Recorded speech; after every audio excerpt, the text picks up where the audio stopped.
जो राहुल गांधी ने पैट्रियार्की को चुनौती दी, उसका मुझे लगता है असर बहुत लंबा होगा।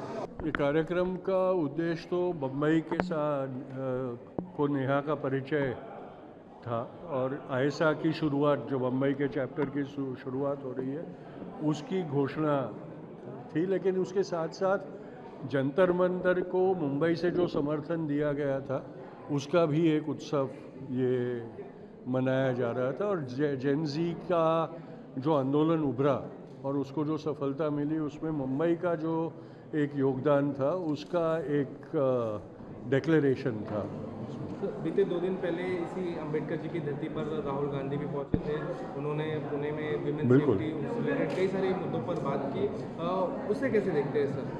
बहुत ज़रूरी था, क्योंकि आज तक महिलाओं के सवाल पर राजनीति कही थी, स्लोगनबाजी हुआ करती थी। इस बार किसी नेता ने महिला, और वो भी जेन ज़ी महिला से, उनके प्रश्नों के ऊपर संवाद साधा और उनकी बातें सुनी।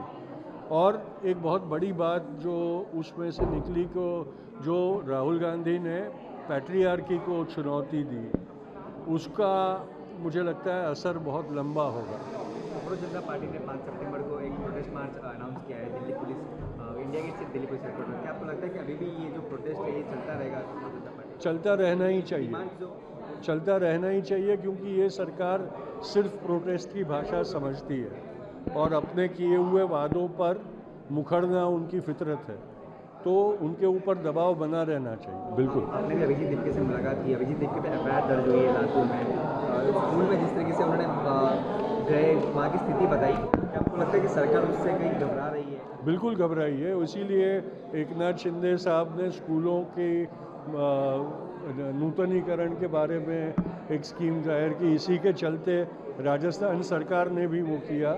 ये सरकार, हमने समझना होगा कि ये सरकार को जब तक सड़कों से चुनौती नहीं दी जाएगी, तब तक वो फंक्शन नहीं करेगी। दिल्ली में जो स्टूडेंट्स प्रोटेस्ट कर रहे हैं ऋषिकेश के इंस्टीट्यूशनल मर्डर के खिलाफ, उसको सॉलिडारिटी एक्सटेंड करते हैं।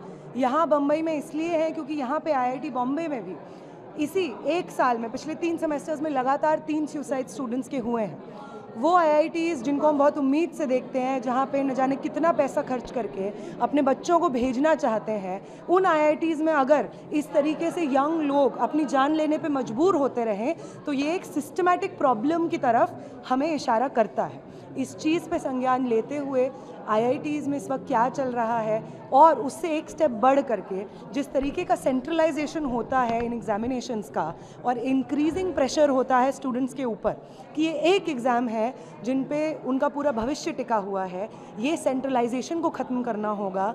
ये आईआईटीज़ में जो इंक्रीजिंग प्रेशर है, जिस तरीके से आइसोलेशन है, उसको ख़त्म करना होगा। पहली बात तो ये।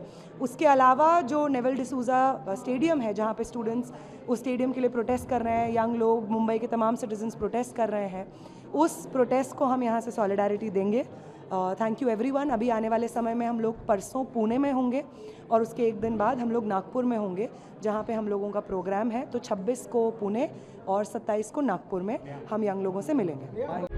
प्रभातखबर.com, विश्वास वही, रफ्तार नहीं।